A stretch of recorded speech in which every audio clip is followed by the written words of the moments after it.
papel do jovem advogado na política do ódio, o Xaxá praticamente exauriu o tema. Mas vamos lá. Gente, nosso sentimento é incrível estar aqui. A todos, muito obrigado. Odete, Biaço, CG, Alice, Solange, muito obrigado. É uma oportunidade única. E eu gostaria de iniciar a minha fala com uma frase que ela tem me acompanhado durante um tempo. Toda revolução começa pelo jovem. Toda revolução começa pela juventude. Eu confesso a vocês que eu havia preparado para esse nosso bate-papo uma série de números, de estatísticas falando sobre a jovem advocacia. Mas acontece que esses números, essas estatísticas, eles costumam ter um problema. Eles têm uma tendência de serem esquecidos assim que termina o debate. E o que deve ficar neste momento, o que deve permanecer com vocês, é a ideia. É um ideal. E ainda quando eu estava aí embaixo, vendo a Jéssica, o Ion falando, o Danilo, a Aninha, eu vi que estava todo mundo contando história, eu decidi contar uma história também. Uma história que conta um pouquinho sobre as razões e sobre os caminhos que me trouxeram até aqui hoje. É uma honra estar aqui falando com vocês. E eu precisava passar isso para vocês, porque eu acredito que aí a gente tem uma ideia, aí a gente tem um ideal que pode ser aproveitado, que a gente pode levar para casa, que pode multiplicar. Tudo aconteceu alguns anos atrás. Eu ainda estava na faculdade. Mais precisamente 10 anos e 10 quilos atrás, Bela. As coisas aumentaram um pouquinho de tamanho. Se eu tivesse assim... mas eu era mais magro. Acontece que era um dia de semana comum e o pessoal cancelou as aulas na faculdade. Chamou todo mundo para o salão nobre. A faculdade tinha um salão nobre grande. Para quem não sabe, eu sou de Dracena. E nós teríamos a oportunidade de assistir a palestra de um doutrinador, de um jurista italiano. Era um acontecimento. Dracena. Um cara italiano, jurista. Meu Deus do céu. Juntou todo mundo no salão nobre para assistir aquela palestra. Eu nem me recordo quem era, qual era o nome daquele jurista. Porque o que me marcou naquele dia foi outro fato. Quando entrou o jurista italiano, entrou junto com ele um senhorzinho. Era um senhorzinho baixinho, de pele negra. E ele não parecia muito com o italiano. E ele entrou, subiu ao púlpito e logo nós descobrimos que se tratava do cônsul da Angola. O cônsul da Angola tinha ido fazer uma visita para a gente e o pessoal do cerimonial decidiu, falou, olha, vamos colocar ele lá em cima para ouvir o que ele tem a falar, faz um agradecimento, uma coisinha pequena ali. E ele pegou o microfone, aquele homenzinho pequeno, subiu até o púlpito. Quando ele pegou o microfone, a voz dele era um trovão. E o que esse homem começou a dizer nos marcou para sempre. Ele estava ali para dar um recado. Ele estava ali para falar que Angola, finalmente, depois de 30 anos, havia superado uma guerra civil. Que haviam morrido 500 mil pessoas. Que ele tinha sido testemunha de mortes, de tragédias. Que o sistema financeiro estava colapsado. Que as instituições haviam sido exauridas. E ele estava ali dando o seu testemunho, dizendo que ele tinha vindo até o Brasil para ver como funcionava um país normal, vejam só vocês. Ele queria aprender e levar isso para Angola. E quando ele estava terminando a fala dele, até de uma forma um pouco como uma brincadeira, aquilo foi uma brincadeira, ele veio falar assim, a propósito, nós estamos aceitando jovens dispostos, jovens habilidosos, jovens juristas, para reconstruir o sistema jurídico de Angola, o sistema judiciário. E naquele exato momento, todos nós nos levantamos, erguemos nossos braços. Foi uma coisa muito espontânea, não ensaiada, mas nós erguemos nossos braços. Nós estávamos dizendo a ele que sim, nós nos candidatávamos. Éramos 400 jovens advogados, aliás, 400 estudantes. E ele vendo aquele movimento, 400 estudantes dispondo a ir auxiliar um país diferente, estranho, colapsado, do outro lado do mundo, num continente diferente. Ele começou a sorrir. E de repente o sorriso dele se converteu em lágrimas. E nós começamos a aplaudir. Tem um outro fato que me marcou neste mesmo momento. 2 cadeiras à frente de onde eu me encontrava, situavam-se 2 professores que, por coincidência, eram 2 jovens, eram 2 advogados, e jovens advogados. E eles riam. Eles não sorriam, eles riam sarcasticamente. E eu pude perceber, quando um encostou no ouvido do outro e disse: olha, pergunta de novo depois de formado. Manda ele voltar e perguntar depois de formado. Eu achei aquilo baixo, achei aquilo fraco, insensível. E aquilo me desgostou profundamente ao ponto de eu perder o encanto em relação àqueles 2 professores, com os quais eu nutri amizade. Achei aquilo totalmente desnecessário e impróprio. A partir daqui eu quero fazer um corte nessa história. Eu apresentei monografia, eu me formei, eu saí da minha cidade, vim tentar fazer carreira aqui. E após alguns anos, eu me vi de frente ao espelho, me preparando para o meu primeiro dia de trabalho no escritório para o qual eu havia angariado uma vaga. E eu estava ali, na frente do espelho, me achando ministro da Justiça, arrumando meu cabelo, meu terno barato. E me veio essa história na mente. Me veio o que um professor disse para o outro. E eu acabei rindo. Eu acabei rindo tardiamente, sarcasticamente, junto com aqueles professores. E pensei comigo mesmo: pois é, eu não ia para Angola hoje. Eu não iria. Foi uma questão de 2 segundos para que eu me tocasse que algo em mim havia mudado. E algo muito grave. Eu já não era aquela pessoa. E aquilo me envergonhou. E que bom que eu estava olhando para o espelho. Algo havia se perdido e deveria ser resgatado.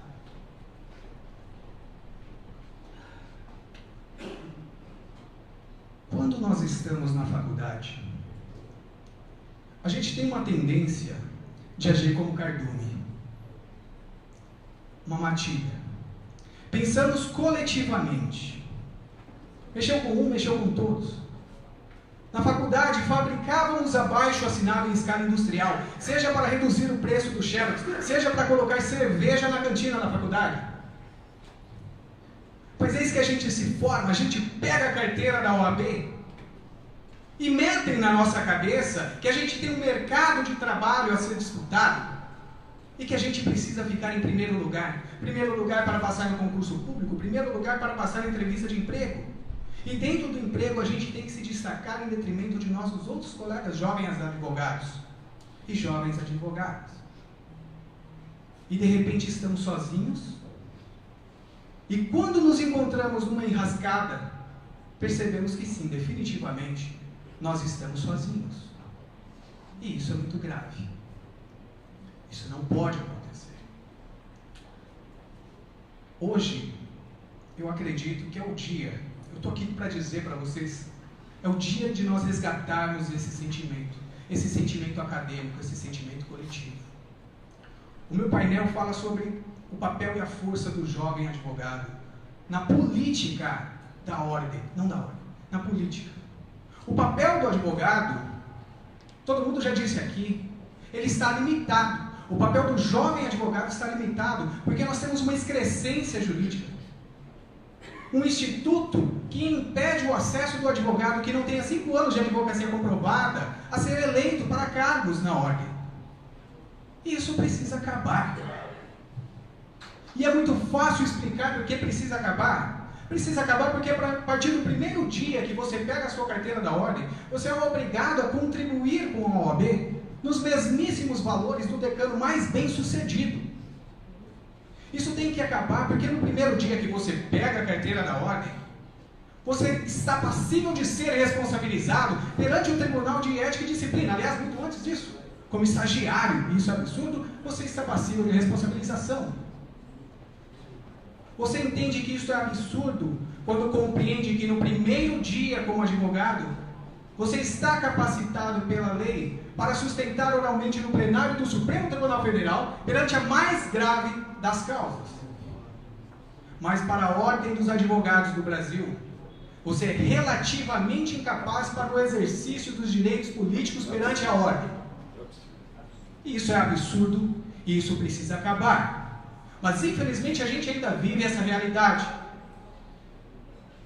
E essa realidade só pode ser quebrada quando nós compreendermos a nossa força.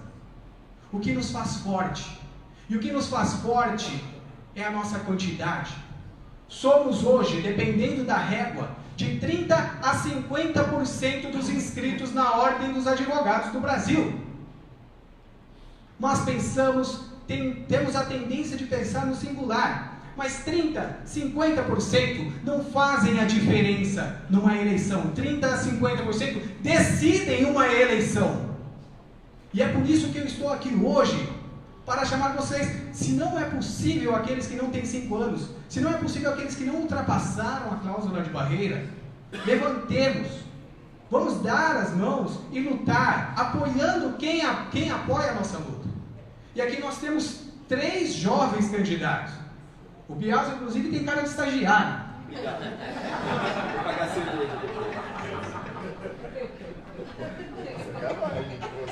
Mas é verdade. Nós precisamos escolher esse tipo de pessoa que luta pelos nossos ideais, para que no dia de amanhã institutos como esse caiam por terra. E devemos participar, sim, votando,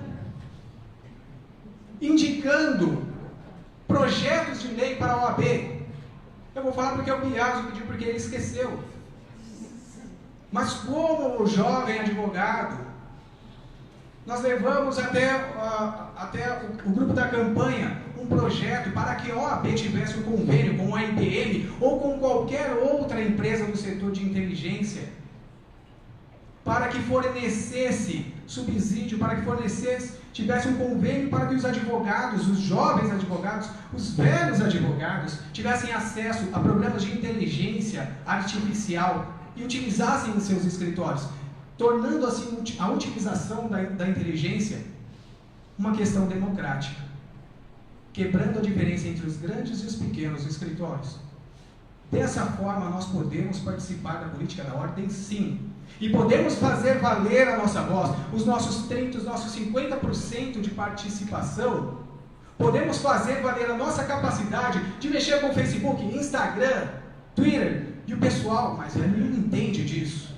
E motivar as pessoas que estão ao nosso lado. Esse é o nosso papel como jovem advogado. Eu confesso a vocês que tenho tido a felicidade e a alegria de caminhar pelo interior do estado de São Paulo, e como me espanta, e é a constatação da perda daquele sentimento, como me espanta verificar que muitos jovens advogados sequer sabem que esse ano tem eleição da OAB. Sequer compreendem, têm a noção de quais os cargos podem ser disputados, porque pensamos no singular. E a ideia é resgatarmos aquele sentimento, voltarmos a pensar no plural e nos unirmos. Unir força com pessoas que pensam como a gente. E esses caras aqui, falando sinceramente, são caras muito legais. E caras que podem ser apoiados e podem ser cobrados depois. Nós podemos confiar neles. E eu acredito que todo mundo aqui tem a capacidade de funcionar efetivamente como um vetor. Um vetor de uma mensagem, um vetor de um ideal. Sabe, lembrando daquela história que eu comecei a contar, lembrando do posicionamento de alguns advogados a respeito da total consciência sobre a realização das eleições, mas muito pior do que isso, alguns advogados que vêm manifestar a nós o desejo de que sequer existisse a OAB. Para muitos a OAB deveria ser extinta. E eu digo não, a OAB é nossa, e a OAB é grande, a OAB é valiosa, e participou de momentos importantes na história, e precisa voltar a esse local. Mas quando eu vejo situações como essa, eu tenho a consciência de que a OAB hoje é terra arrasada, a OAB hoje é o fruto de uma guerra civil que se deu lá dentro. E nós somos os desamparados. Nós somos os desalojados da OAB. E precisamos voltar à OAB, que é o nosso país, é o nosso lar, a nossa casa. E para isso nós precisamos fazer ouvir a nossa voz. E tudo que eu quero aqui é que cada um sirva como voz. OAB para você, OAB para mim, OAB para o Xaxá, OAB para o Reinaldo, notório corintiano. Cada um possa levar essa mensagem para a sua casa, para o Facebook, para o Twitter, e assim fazer a diferença nessas eleições. Esse é o nosso papel, não apenas votar, angariar votos, ir para a boca de urna, expor o nosso trabalho, as nossas ideias, dizer por que estamos aqui, o que esperamos, e depois cobrar, para que nós tenhamos o nosso país, a nossa casa, o nosso lar de volta, a nossa instituição, que é sim muito importante, participou de momentos importantes do país, já foi sinônimo de democracia, e hoje está desamparada ao léu. Portanto, quebrando mais uma vez o protocolo, e bem curtinho, eu gostaria de pedir a todos vocês, vou fazer uma experiência aqui, que se levantassem. Rapidinho. Caramba! Todo mundo em pé, a gente vai finalizar. Eu gostaria de testar algo. Que este momento sirva como um símbolo, como um laço que nos une, que este momento nos torne novamente cardume, nos torne novamente matilha. Que a partir desse momento nós tomemos uma convicção íntima de que somos um, de que não somos sequer jovens ou velhos advogados, que somos acima de tudo advogados. E eu gostaria de perguntar para vocês, lembrando daquilo que aconteceu no início da minha história, quem aqui está disposto a participar? Quem aqui está disposto a se doar a uma causa, a restaurar a OAB, a acompanhar o João, a acompanhar o Biaso, a acompanhar o Anis e transformar, fazer parte dessa história? 1, 2, 3. Eu. É disso que eu estou falando. Muito obrigado.